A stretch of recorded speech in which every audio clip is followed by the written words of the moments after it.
Damn you, Kung Fu Panda, you did it to me again. Every time. I never really want to see any of these movies, but I go back and you know what happened?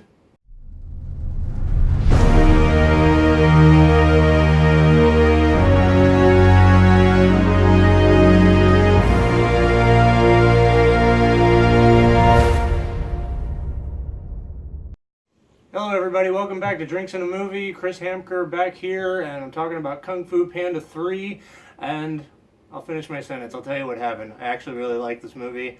Once again, I never really want to see Kung Fu Panda movies, but I go to them and end up liking them. I mean, they're just good and well made. But first of all, we should start with the drink, and this time I thought I would do a sake bomb. That's right, and that's in preparation for the, Chinese New Year. It's the year of the monkey. Happened on February 8th.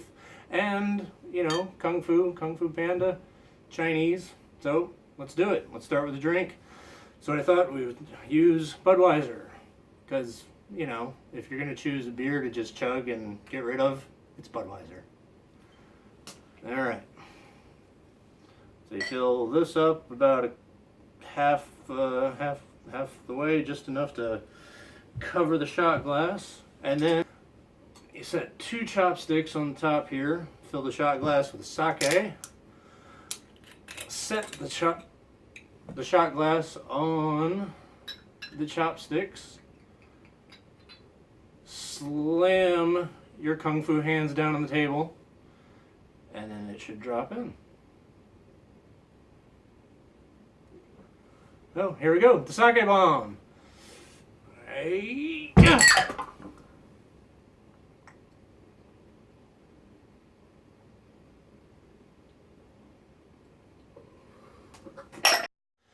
Alright, so Kung Fu Panda 3, Jack Black is back.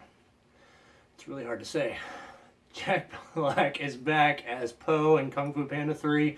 And like I said, it's actually really good once again. The Kung Fu Panda movies really never seem that good to me when I'm watching the trailers. The catchphrases like the skadooshes and stuff never really I never really found that funny, but then I ended up watching them and I ended up really liking them.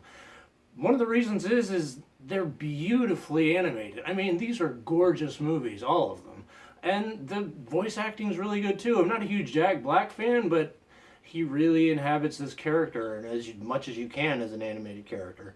I mean, he's all over it. He's very good. He's very funny. And the supporting cast is amazing, along with, your regulars like Dustin Hoffman, Angelina Jolie, Seth Rogen, Jackie Chan, Lucy Liu. All of them are all there. Some new ones this time. Bryan Cranston's in this as his father, and he's really good. I mean, he has some really nice, touching moments in this movie. Kate Hudson is this kind of strange dancing panda that uses this ribbon string. It's a really strange moment in the movie. Sort of funny anyway, but still kind of odd. And it's Kate Hudson. She didn't have a lot to do, so I don't know why they got her, but it doesn't matter. J.K. Simmons is in this as the villain Kai, and he's really great. I mean, he's got a great voice anyway, so all that's great. So yeah, I really liked it. Another thing I liked is the movie is kind of about reconnecting with family, but also kind of remembering your old family as well. They have Bryan Cranston, like I mentioned, plays his dad, and he finds Po again, and they reconnect and they go back to his old village. And this one, they kind of make a point for Po to be okay with his quote unquote his 2 dads. Now I don't think it's like a gay straight situation, but it's Po being okay with having 2 dads, and so it kind of gets kids maybe more comfortable with that, and that I actually really admire about the movie. There's also some really good action in this movie. I mean, obviously it had kung fu action sequences, but they were really easy to see, and other movies can actually take note from this. In other movies, you see a lot of shaky cam, a lot of quick edits because they just couldn't film it all in one take or whatever the reason, and I always hate that because you never see what's going on. You can always see what's going on in this movie, and they took a lot of time in doing the specific moves and stuff, and I thought it was great. I really enjoyed it. All right, so the movie wasn't perfect. I mean, there was a couple of things I didn't like about it. There's a long stretch of the beginning. There's an initial action sequence, which is, again, gorgeous and amazing. But then after that, it really slows down and is not very funny. I mean, or maybe I just didn't get it, and I didn't laugh a lot, and I was scared. I was scared for a second. I was like, this is the Kung Fu Panda movie that's going to let me down. At the beginning, because it almost lost me until it kind of picked up about, I don't know, 25, 30 minutes into it. From there on, it was great. Really good. From there, even at the end, there's this kind of emotional bit, and it made me tear up a little. Kung Fu Panda 3, you made me tear up, you bastard. So it did kind of start off really slow, and I didn't find a lot of that stuff funny, but, you know, once it picked up, I really enjoyed it. And so to sum up, I actually really liked Kung Fu Panda 3. It's just as good as the other two.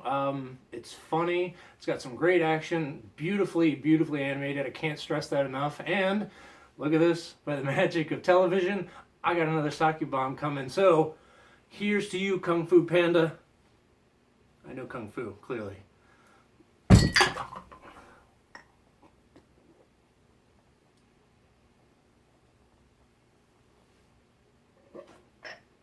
All right, thank you so much, everybody, for joining me. Let me know what you thought of Kung Fu Panda, or if you like the other Kung Fu Panda movies. And hey, have a drink on me, guys. Thanks so much for joining me. If you like this, subscribe down here. Good night.